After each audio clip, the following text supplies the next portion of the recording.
in the draft. So, Shannon, would trading Julio be a mistake here? Well, I don't know if trading Julio, you try to solidify your offense, Skip. I still believe he's a top 3 receiver. He's the NFL. No player has averages more receiving yards per game than Julio Jones, 96. So that just lets you know. Now, injuries robbed him of his seasons last year, but he averaged, 85 yards a game last year, which was 7th in the league, more than Tyreek Hill, DK Metcalf. We know what we think of those guys, Skip. Yep. But for me, if I can't trade Julio Jones and get me a top-flight defender, I'm not moving him. Okay, Chicago, you want Julio? Give me Khalil Mack. Yeah. Give me one of these elite.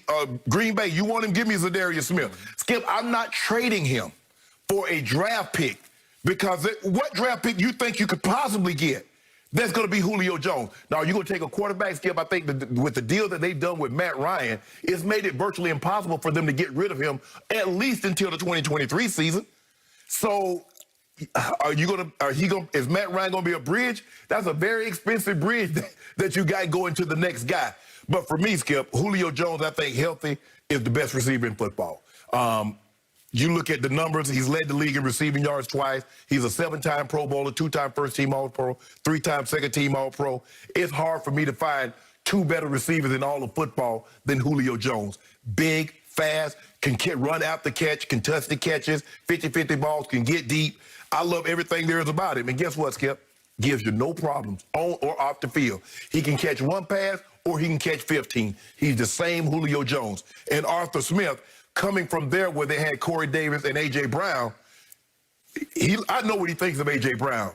Julio Jones is A.J. Brown 2.0. That's what he is. So for me, Skip, I wouldn't move Julio unless somebody especially not for next year, get a second-rounder pick. Because his age, he is 30, I think he's turning 32.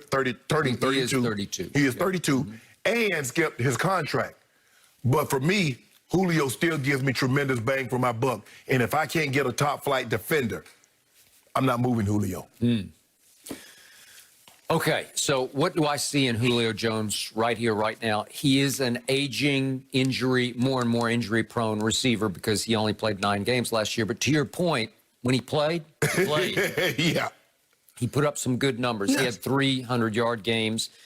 That Week 1 game was 157 against Seattle on 9 balls. Didn't catch a lot of touchdown passes, but again, he only played 9 games, caught 3 touchdowns. He's never been a big touch. He's never been Davante Adams. He's never been a guy that Randy Moss or T.O. that has the double-digit touchdowns. But yardage, he has the second most, 1871. He has a couple of 1,500-yard receiving seasons. Yep. So what I would do, if I'm Atlanta and I have settled in on the fact that I'm going to take Kyle Pitts at number 4, then I would be good to move Julio because it's like A.J. Green. You sort of just wear out your welcome someplace where you just start to get tired of it. You need a change of scenery, and I still think he has a whole lot left. In fact, I believe he has more left than A.J. Oh, I totally agree with that. So, again, when he came out, he ran 4.34 at 6'3", 220. Do I think he can run 4.3? I don't at this stage in age, but I do think he could be extremely valuable.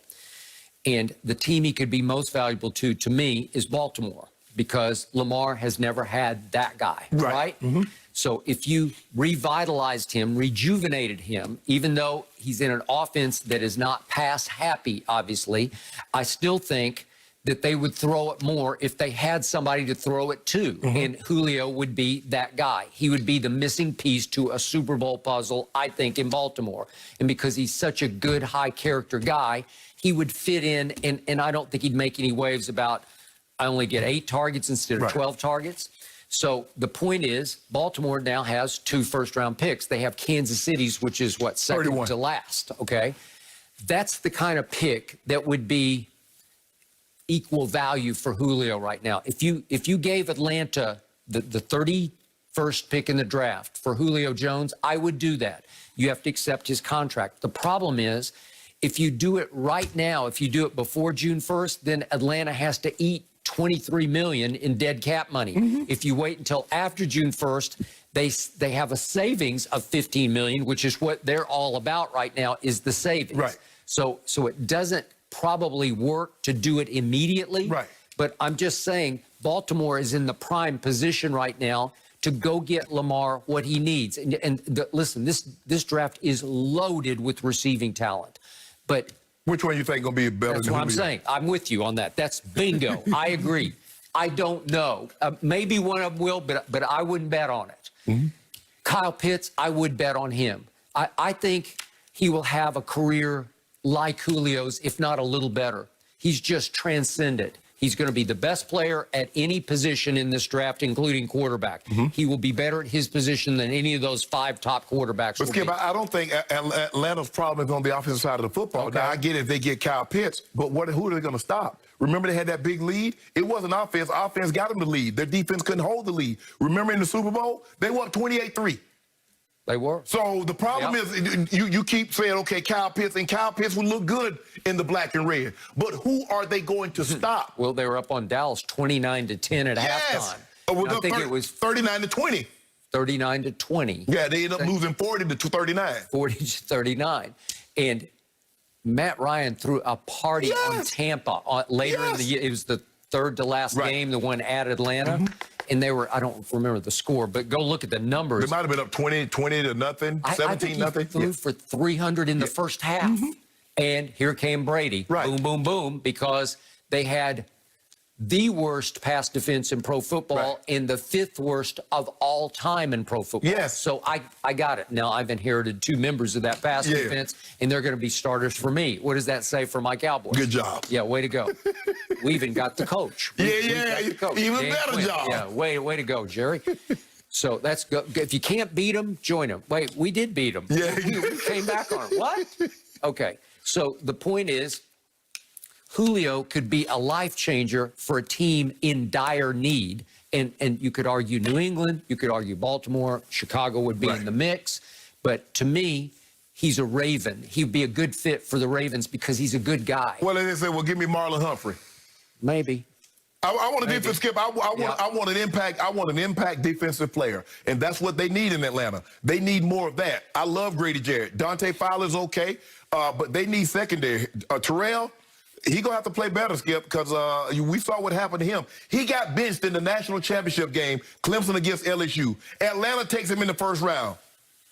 And he's got torched all the last year. Now, he had an opportunity to make a play because, remember, he dropped the touchdown. He dropped the interception that would have sealed the win against Kansas City. Yep. So Julio has 3 years left on his deal. The cap hits are 23, 19, and 19. Well, just for balance on this, for perspective, my guy Amari, off a rotten year that he had 2 years ago, he got a deal, and his cap hits are, for the next 4 years, 22 every year. Yeah. So they're who you take, Julio or Amari? Thank you. Well, I mean, I'm not going to argue with you on that. But my point is, even his cash value of what he makes each year, Amari is 20 every year, and Julio's cash value for his last 3, 15, 11.5, 11.5. So Amari's contract is considerably better for 4 years than Julio's is for 3. So my point is, this contract, I would consider it a bargain. Right. I don't think it's hard to swallow. For Julio Jones. I think the cap number scares people away, Skip, because, $20+ million for a wide receiver. Yeah. Now, quarterback, you can stomach that. A top-flight defensive lineman, because I can only imagine what Aaron Donald's cap number is, but he's a top-flight defensive lineman. Yep. You try to stay away from those kind of big numbers from someone that's not a quarterback on the offensive side of the football. Yep. But Julio Jones is still elite, Skip. Okay. He is still elite. The one thing that has always bothered me a little bit about Julio, just to be completely objective, the one thing I always loved about Terrell Owens, my man T.O., he had all kinds of issues going on, but the one thing that Terrell Owens did was he played with a rage, he played crazy hard every snap. Julio plays without passion to me. He just plays, but he's really good at it, but it's not like he's a team igniter where you feed off his plays. For me, Julio is the closest thing to T.O. That's when I saw him, he doesn't play like that. His body language isn't that way. He doesn't play with that kind of emotion. He plays with no emotion. No, he don't play. He's really, if you've ever been around him, he's quiet. He doesn't do a whole lot of talking. I think they've trained together. Yeah, Julio and T.O. Yeah. When I first saw him, the first thing I said, that's T.O. He's built like T.O. Yeah. Now, he's bigger than T.O. T.O. goes 6'3", 215, maybe 215. Julio 230, 235, easy. Yeah, he came out at 220. Yeah, but he ain't 220 right now. Okay. Yeah, no, but he legit, Skip. If I can get a top flight defender, okay, I would consider it. Skip, I'm not trading Julio just to get up off him. I'm not. Okay, so what would you do with the 4th overall pick? If you decided we're going to send Julio to the highest bidder, right, maybe after the draft, right, after June 1st. Right. Why would you do that? Well, I mean, if you wait, then you have a cap savings instead of a. But don't you want the draft pick? Well, that's what I'm saying. You're kind of damned if you do or don't, right, because right now everybody's going to be hot to trot if you want Julio up for auction. Skip, nobody's going to want to trade for Julio after the draft. Well, they might. I mean, it just depends. Then you could see how it shook out for everybody. But I want him to come and get a head start on the. So I don't know. Maybe the NFL will sign up on it. Says, okay, this trade is going to go through after June 1st. I don't know the nuance of that, the loophole of that. Right. But again. But if there's a loophole, somebody will find it. Well, it's 23 million hit right now. After June 1st, it's 15 million savings. Right. That's just. Don't ask me to explain that, but that's the truth of what's going on. So in the end. To me, if at 4 you can take Kyle Pitts and you're happy to do that, you're not helping your defense any. Right. But at least you're filling the Julio hole. Let me ask you a question. Who you think has a better year next year, Kyle Pitts or Julio? Boy, I don't know. I take Julio. Well, where's he going to be? I don't care where he is. I'm going to take Julio. Okay, I would take Kyle Pitts. I think he's a flat-out no question. All right, that's a good bet. Yeah. That may have some diet on it. Let's see where they both land. Okay. And then we'll see where we see. Yeah. Could get interesting. Also, we need to talk about this because yesterday social media was on fire over these quotes. Let me explain.